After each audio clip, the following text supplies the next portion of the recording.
Dan untuk membahas lebih lanjutnya, saudara, terkait dengan ketibaan dari pemain timnas U23 di Indonesia saat ini, kita sudah bersama dengan pengamat sepak bola, ada Bung Kesit Behandoyo. Selamat pagi, Bung Kesit. Oke, saya belum bisa mendengarkan audionya lebih jelas lagi, bisa dibantu teman-teman? Bung Kesit. Ya, halo, Nah, selamat itu pagi. dia. Sudah ada suaranya, Bung Kesit. Ini timnas Oke, U23 sudah melampaui target di Piala Asia dengan lolos ke semifinal. Apa ya, catatan Anda dalam perjalanan timnas khususnya di Piala Asia U23, Bung Kesit? iya, Reza. Jadi kalau kita cermati bagaimana perjalanan tim U23 Indonesia sepanjang Piala Asia Ya, yang baru lalu ya di Qatar.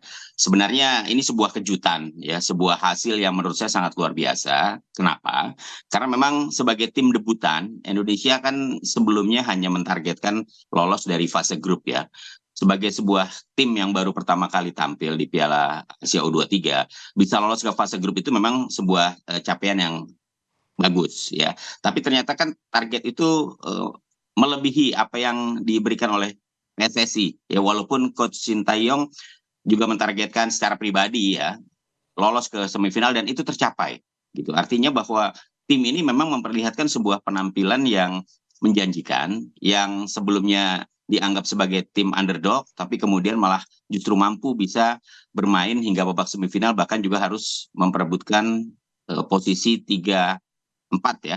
Akhirnya main juga untuk perebutan atau playoff di Olimpiade Paris 2024, walaupun ujungnya adalah Indonesia gagal untuk bisa mengalahkan Gini. Tapi secara hasil tentu saja ini sebuah catatan yang menggembirakan, yang setidaknya ini bisa menggairahkan kembali ya ya. sepak bola Indonesia, bahwa Indonesia memang sudah mulai menapak untuk bisa bersaing di kawasan Asia, setidaknya seperti itu yang terlihat sekarang ini. Iya, betul sekali. Dan ini juga tentunya menyatukan masyarakat Indonesia begitu ya pada saat nonton bareng kemarin Iya. playoff Olimpiade begitu. Dan yang juga menjadi pertanyaan saya, ini Bung Kesit, seberapa besar sih sebenarnya faktor pemain keturunan mendongkrak performa timnas kalau Anda lihatnya saat ini?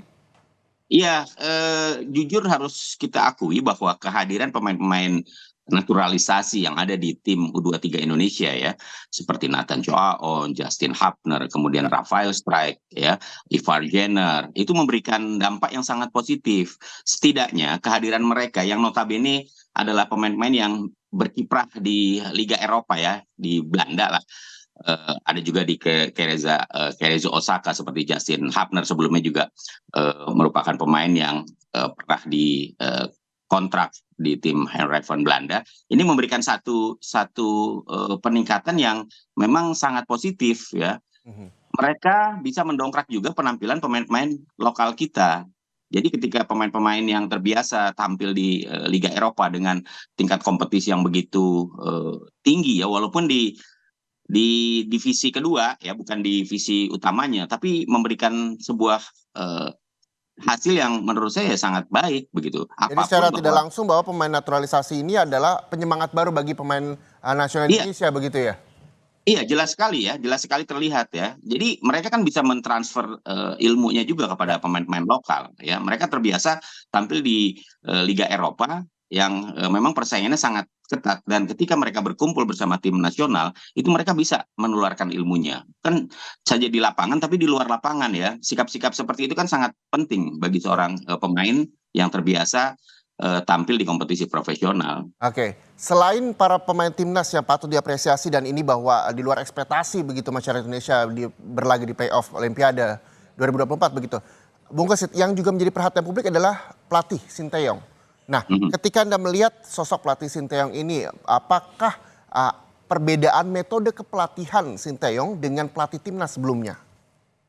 Iya, masing-masing pelatih memang punya metode Ya. ya, bagaimana mereka menerapkan ilmunya, bagaimana mereka menerapkan strateginya di lapangan. Ya, masing-masing punya kelebihan, masing-masing punya kekurangan. Di Indonesia ini kan persoalannya adalah tidak pernah ada pelatih ya, sepanjang saya ikuti ini kiprahnya.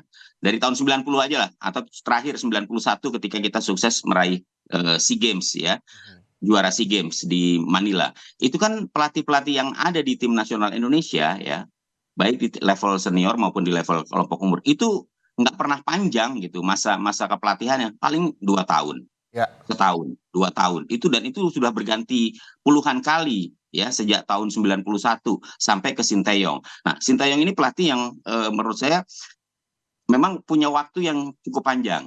Dia sudah dari 2019 menangani Indonesia, dan kita memang butuh pelatih ya, butuh konsistensi untuk menangani tim ini gitu. Karena tim oke. nasional ini kan tidak mudah untuk membangunnya gitu. Apalagi kompetisi kita juga masih belum sepenuhnya bisa dikatakan bagus secara kualitas. Jadi durasi pelatih ya, ini juga sangat penting gitu untuk kemudian dia bisa menerapkan ilmunya, bisa menerapkan sistem yang akan digunakan di tim nasional ya, sehingga tim ini betul-betul kemudian bisa diharapkan kehadirannya, dan itu sudah terlihat. Jadi masalah waktu dan juga masalah kemampuan tentunya ya. Kita tidak meragukan kemampuan yang dimiliki oleh Sinteyong yang pernah Ya. sukses bersama tim nasional Korea Selatan begitu. Oke, ini yang juga menjadi perhatian adalah bahwa Sinteyong tadi pada saat tiba di bandara pagi ini menyampaikan bahwa ia cukup puas dengan hasil dari timnas U23 walaupun dia berharap bahwa Indonesia bisa maju ke Olimpiade begitu. Tapi permainan dari pemain ini udah maksimal.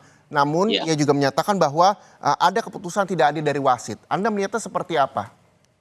Iya, jadi kalau kita ikuti memang penampilan Indonesia, kan tadi saya katakan bahwa Indonesia mungkin tidak menduga mereka bisa tampil ke semifinal gitu ya. Ya, Artinya ketika mereka mampu menembus semifinal di Piala Asia, itu kan jumlah pertandingannya semakin banyak.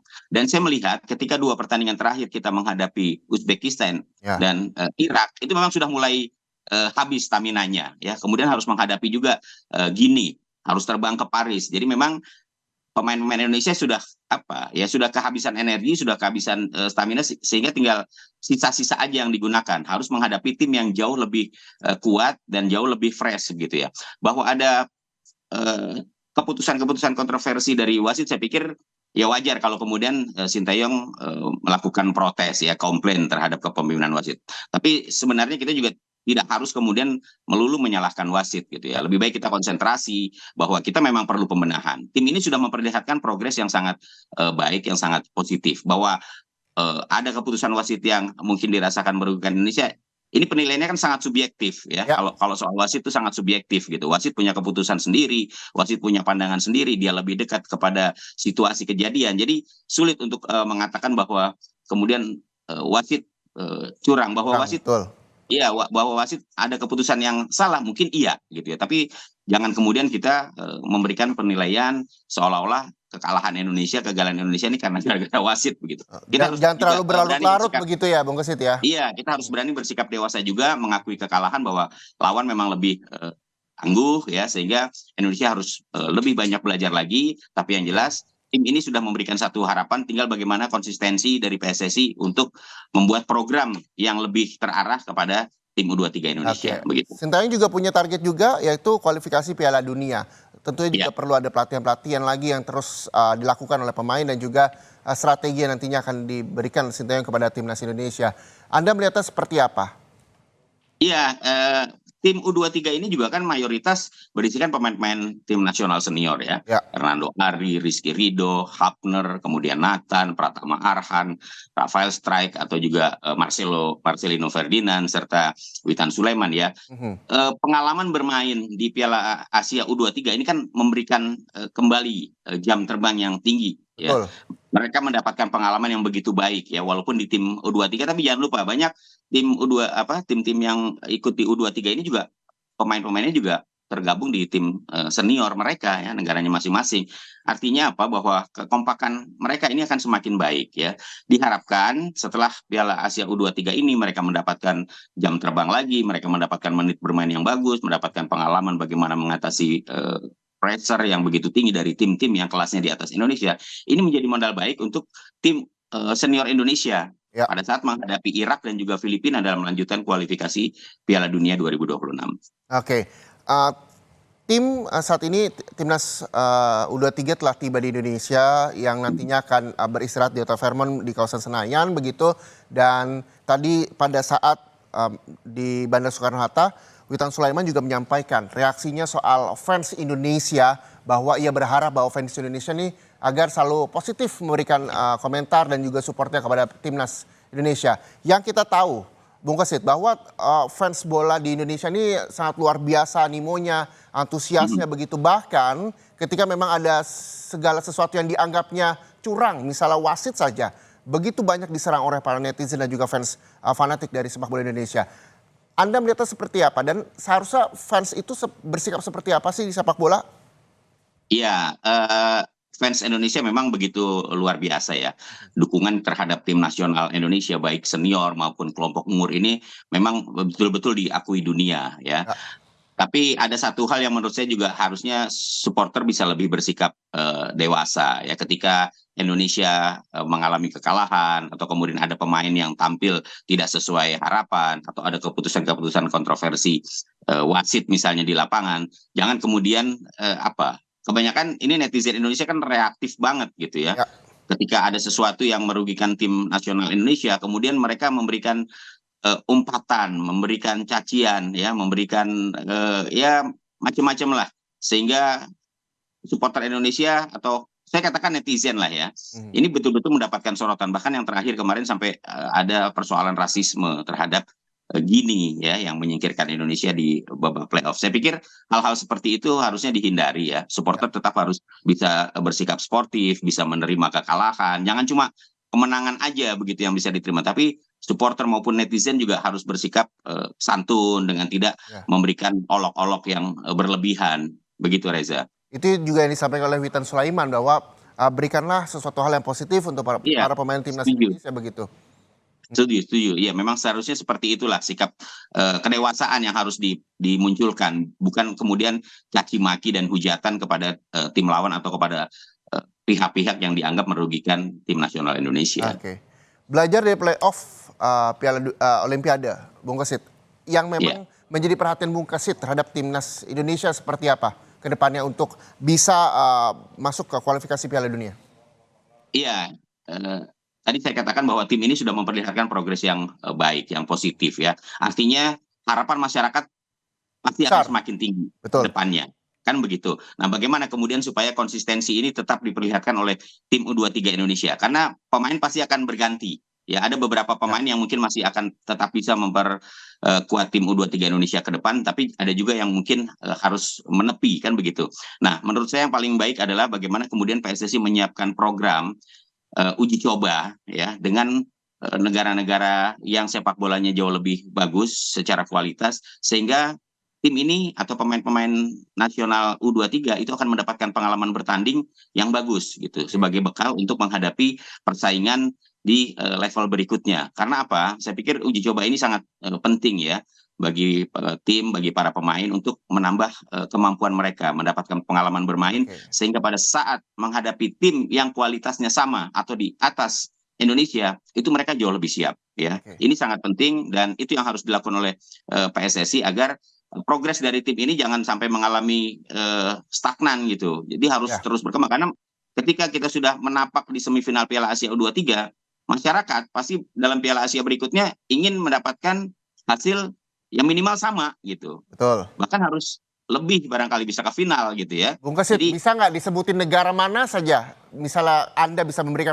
masukan ke PSSI buat tanding uji coba. ya banyak ya negara-negara yang menurut saya bisa dijadikan tim sparring partner gitu ya. Misalnya Korea, Jepang gitu atau misalnya kita menghadapi negara-negara Eropa seperti Jerman, Italia, kenapa tidak begitu. Kita pernah menghadirkan Argentina untuk tim nasional senior. Ya artinya apa? Bahwa Indonesia sebenarnya mampu untuk bisa menghadirkan tim-tim yang secara kualitas lebih bagus Oke. dari Indonesia dan ini sangat penting bukan saja buat pemain tapi juga buat kemajuan sepak bola Indonesia secara umum begitu. Oke, itu juga yang nantinya menjadi perhatian di PSSI dan juga semangat Iya, PSSI untuk membangun timnas Indonesia lebih baik lagi ke depannya begitu ya. betul, Dan kita betul berharap bahwa Reza. kami seluruh masyarakat Indonesia dan juga para fans fanatik sepak bola Indonesia juga bisa lebih sportif lagi untuk mendukung Iya, para pemain timnas dan juga siapapun yang bertanding nanti untuk mengharumkan nama Indonesia. Terima kasih iya. sekali lagi Sepakat. pengamat sepak bola Bung Kesit Behandoya atas waktunya pagi hari ini dan saudara Terima kasih. breaking news Kompas TV kita akhiri. Sampai Indonesia Air Pekan masih yang kembali untuk Anda. Tetaplah bersama kami di Kompas TV, independen terpercaya.